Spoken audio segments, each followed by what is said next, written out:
Grabe naman yung mga bashers. Sobra naman itong mga sinasabi ng iba. Sobra yung panlalait. Kung ano agad yung mga kinusgahan agad yung tao. Dapat hindi tayo ganun. Kasi minsan kayo nagdudulot ng katulad, for example, di ba, may nabalitaan kayo. Ang daming bash nung isa sa anak ng celebrity. Nagkaroon tuloy siya ng mga thoughts na tapusin na yung kanyang ano. Naalala niyo ba yung isang sikat na celebrity may anak? Tapos,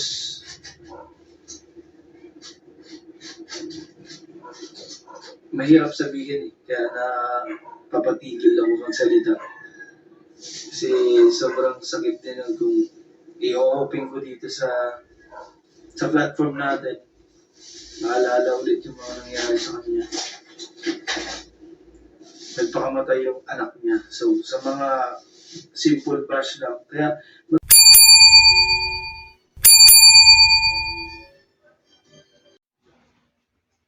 So ayan, mga viewers ko, mga kabayan ko dyan. Nandito na naman pa ako. Gusto po kayo? Mga kabayan ko dyan. Luzon, Visayas, Mindanao. Maging sa ibang bansa na mga OFW. Welcome po kayo sa aking YouTube channel. Mga Crispo Fanatic dyan. Mga viewers si Pubihero. Welcome po kayo sa aking YouTube channel. Please subscribe, like, share, and comment. Ganoon din, mga viewers ni Krishna o mga Crispo Fanatic. Mga viewers ni Kalinga Prab, Kuya Bal, Ati Jack. At viewers ni Tate Tikram, viewers ni Papa Dins TV, viewers ni Kabisnes, viewers ni Daddy Frankie, viewers ni Miss Ivana Alawi, at viewers ni Senator Rapi Tulfo. Shout out sa inyo lahat. Please subscribe, like, share, and comment. Lalo ang mga bagong viewers ko na hindi pa nakapag-subscribe, subscribe na po kayo. Like, share, and comment. Okay? At no skip ad. Okay? Pinutin nyo lang yung notification bell para update kayo sa mga video upload ko. Ito ang aking comment dito sa video, mga viewers ko, ay magbibigay lang ako ng comment, reaction, patungkol sa kasagutan o hamon ni Dongs TV. Kasi napanood ko yung kanyang video upload patungkol doon sa mga baser na talagang pinutakti siya ng baser at talagang hindi niya siguro nakayanan yung mga ibig sabihin, hindi niya nakayanan kaya sumagot siya. At nagbibigay siya ng paalala sa mga baser na huwag naman ganun. Kasi yung mga comment kasi yung mga baser ay below the belt siguro nababasa niya. Mga kung ano-ano, mga sinasabi, siguro ganun. Kaya hindi niya nagustuhan yung mga nababasa niya na comment against sa kanya. Tapos, mga viewers ko, kasi nag-umpisa ito doon kay Krishna kaya sa live ni Pubihero Kaya tapos, patungkol sa kailan dalawa ni Krishna. Yan ang nag-umpisa ito Kaya lumawak ito at ibig sabihin, dumami yung naging comment ng mga baser na hindi magaganda yung sinasabi doon sa comment section. Na ayon sa kanya ay talagang grabe, sabi niya para sa kanya, grabe yung mga comment at nakikiusap siya na ayusin niyo yung mga comment niyo. Tapos tinutukoy niya, meron siyang tinukoy ng mga viewers ko. Comment lang kayo kung sino yun Meron siyang tinukoy na vlogger na reactor na grabe mag comment na kala daw niya sa kanya, kala niya, alam na alam niya yung pangyayari. Napakiramdam, kung pakikinggan mo yung kanya sinabi, ay parang alam na alam niya yung pangyayari. Mga viewers ko. Parang ganun yung kanya tinutukoy. At di natin alam kung sino yung reactor na yon na tinutukoy niya. Marami kasi mga reactor Kaya di na natin kung sino ito yung mga reactor na to Pero meron siyang isang reactor na tinutukoy. na talagang grabe raw. Sabi ni Dongs TV, akala niya, kabisado niya yung pangyayari, lahat-lahat. Parang gano'n paliwanag niya mga viewers ko eh. Parang gano'n yung kanyang paliwanag eh. Parang akala niya, kabisado niya na yung pangyayari lahat-lahat. Kung siya eh, may reaction siya, akala niya, ganun-ganun lang. Pero wala naman siya ebidensya. Di ba? Wala naman siya doon sa pangyayari. Di ba? Mga viewers ko. Comment lang kayo kung kami sinasabi kung sino ito na reactor tinutukoy niya. Kasi tapos yung mga basher na sabi niya, nakiusap siya, be responsible sa pagko-comment. Di ba? Sa comment section, kasi siyempre nga naman, pag nabasa nga naman yung mga negative na comment, eh, talagang masasaktan nga naman yung kanyang damdamin. Sino ba naman siya? Di naman siya santo na hindi masasaktan yung kanyang damdamin. Tao lang siya. Natural. Masasaktan yung kanyang damdamin. Tama. Tama yung sinasabi niya eh. Ito, kumuha ko ng video clip mga viewers ko. Panoorin natin. At kayong musga kung sino ang tinutukoy niyang reactor na to, mga viewers ko. Na nakala, sabi niya, akala niya, alam niya yung pangyayari lahat-lahat. Nakala niya, sinong magaling o sinong matalino. Parang gano'n paliwanag niya mga viewers ko eh. Pero di niya sinabing matalino ha. Kala mo kung sino magaling at akala mo, kabisado niya lahat yung pangyayari. Akala mo, nandun siya. Sabi na witness niya. Parang gano'n paliwanag niya mga viewers ko. Ito pakinggan natin sinasabi ni Dongs TV. Okay? Comment lang kayo ha. At saka subscribe lang po kayo kung di pa kayo nakapag-subscribe. So pakinggan natin sinabi niya mga viewers ko. Sino yung tutukoy niya na reactor? Ano kayang i-explain ko? Yan, nakausap ko rin si, yung isa sa original na PB team na unang kasama ni Sir Paul. Yan, sabi ko sa kanya, vlog ka ulit. And sana, makasama ulit siya kay Sir Paul. Sobrang tagal na ng panahon. Sana magkasama-sama and then, malay mo. Grabe naman yung mga bashers. Sobra naman itong mga sinasabi ng iba. Sobra yung panlalait.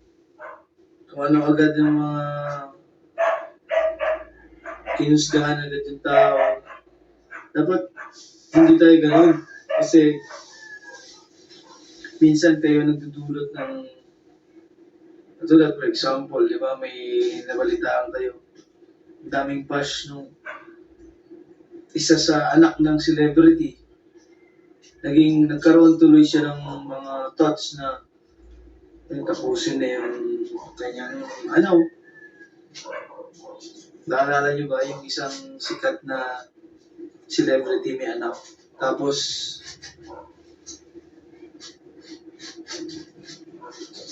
mahirap sabihin kaya na papatigil ako magsalita.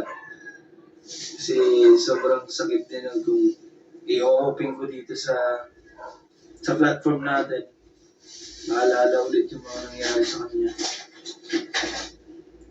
Nagpakamatay yung anak niya. So, sa mga simple bash lang. Kaya, maging responsible po tayo sa mga bash nyo.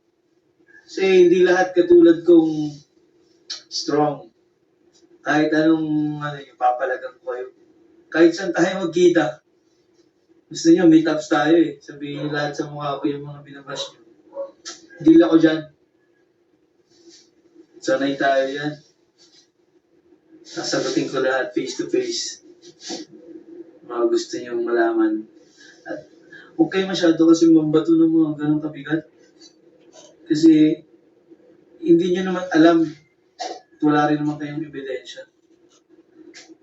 Mga haka-haka lang ang meron kayong hawak. So huwag kayong assuming. Lalo na, di ba, napapanood nyo lang yung mismong video, ganyan. Yung behind the scene na wala kayo dun sa actual na nangyari. So hindi nyo alam kung ano ba talaga. Kaya dahan-dahan tayo sa mga salita na pwedeng maging cause ng, di ba, buhay na yung magiging kapalit sa mga bash news. Kaya nung naiyak, meron dito mga positive naman na nakasuporta.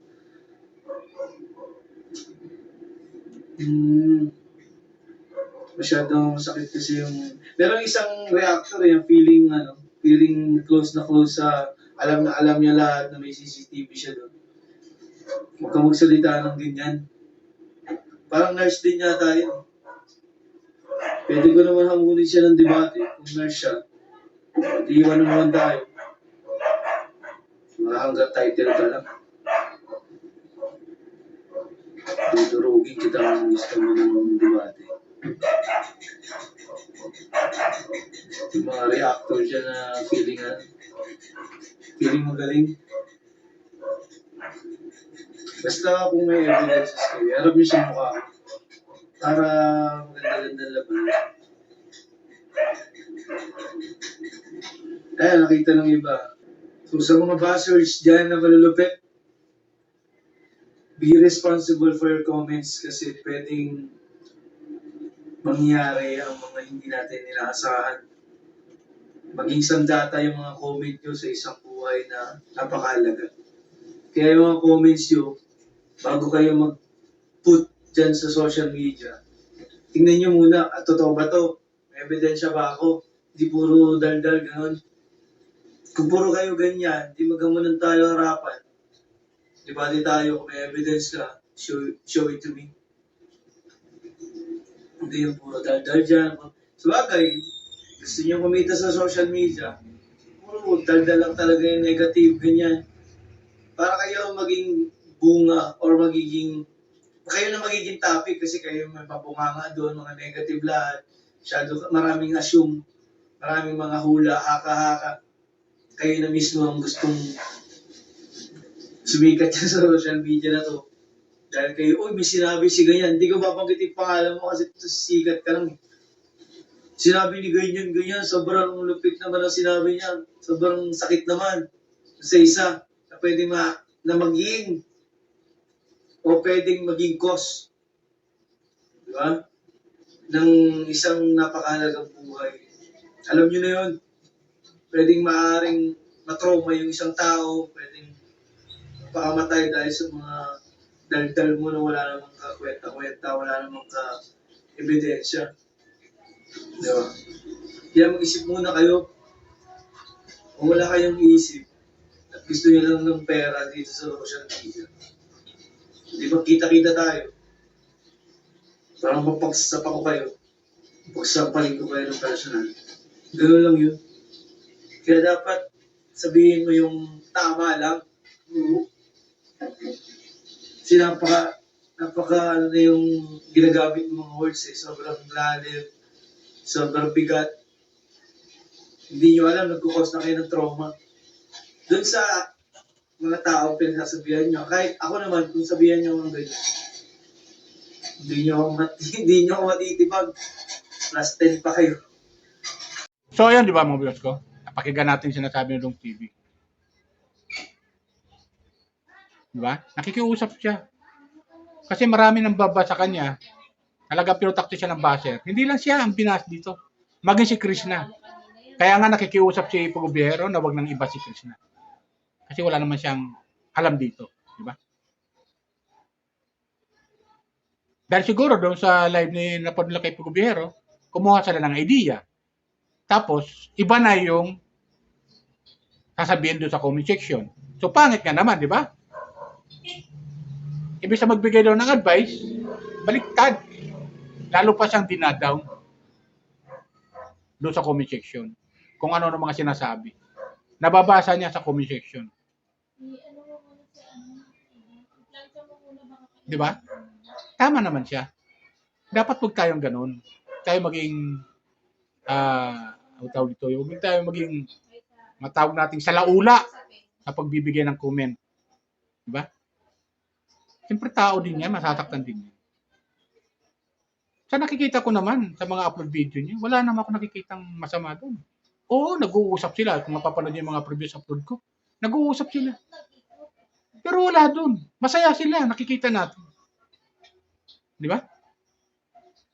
Kung ano lang nakikita natin at napapanood natin sa kanila, yun na yun. Huwag natin dadagdagan. Di ba? Kung ano man naging kasalanan, kung may kasalanan man siya, kahit pag bihero lang yun.